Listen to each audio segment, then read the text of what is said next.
My wife, the love of my life, was gone, and my daughter-in-law stood there demanding every penny we ever earned, calling me useless.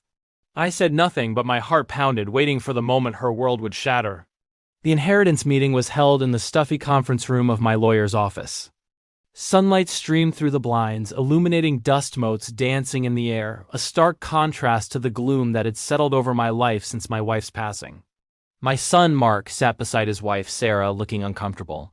He was always a follower, easily swayed, and today was no different. Sarah, on the other hand, was a force of nature. Her eyes were sharp, her posture rigid, and a cold, calculating smile was fixed on her face. She was dressed in an expensive black suit, as if attending a business merger rather than a family grievance. The documents my wife and I had painstakingly prepared over decades were spread across the polished mahogany table, a testament to a lifetime of hard work and shared dreams. Sarah's lawyer, a man with a similarly predatory grin, began the proceedings. He spoke of my wife's assets, our shared properties, the savings accounts, the investments. With every word, Sarah's smile widened. My own lawyer, a kind older gentleman named Mr. Davison, remained quiet, occasionally glancing at me with a look of reassurance. I just sat there, a silent observer in the dismantling of my own life. Finally, Sarah's lawyer paused. Sarah leaned forward, her voice dripping with false sympathy. "Look," she began, her tone anything but gentle. "We all know he can't manage all of this on his own. He's old. He was always just there. My mother-in-law was the brilliant one. She built this empire. It's only right that it passes to her only son, to us. We'll take care of him, of course. We'll make sure he has a comfortable room in a nice facility." The word useless wasn't spoken, but it hung in the air, thick and suffocating. She saw me as a relic, a piece of old furniture to be stored away. My son shifted in his seat but didn't dare meet my eyes. He was trapped in her web, and perhaps a part of him even agreed. My heart ached, not just from her greed, but from my son's silent complicity. I had poured my soul into raising him, into providing him with every opportunity, and this was the result. The tension in that room was so thick you could cut it with a knife. But little did she know, the real storm was just about to break. If you enjoy emotional and dramatic revenge stories, please subscribe for more. I took a slow, deliberate breath, the air rattling in my chest.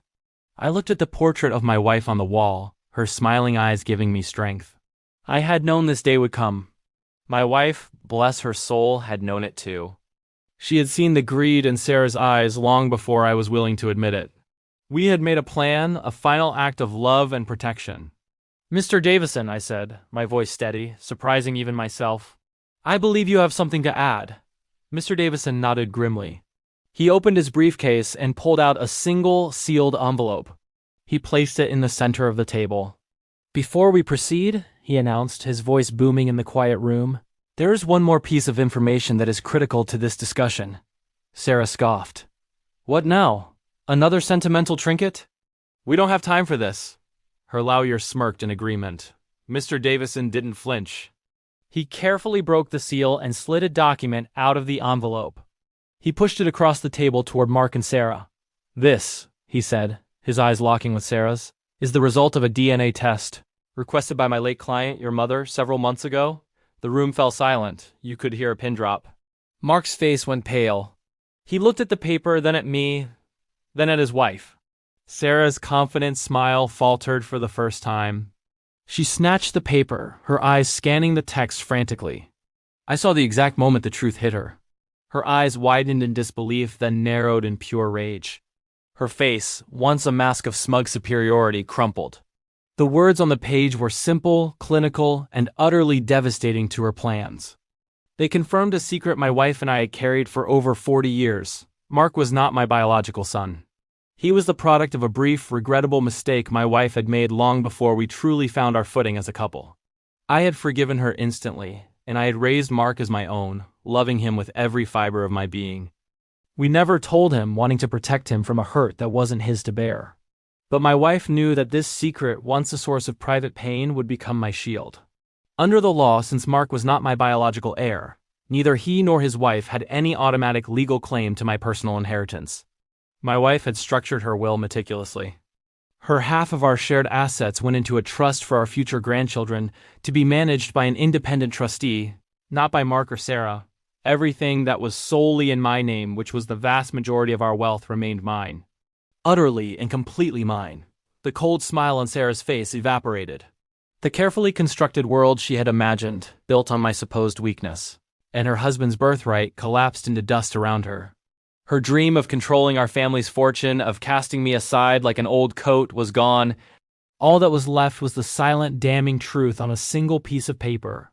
She looked at me, her eyes filled not with remorse, but with a furious, defeated hatred.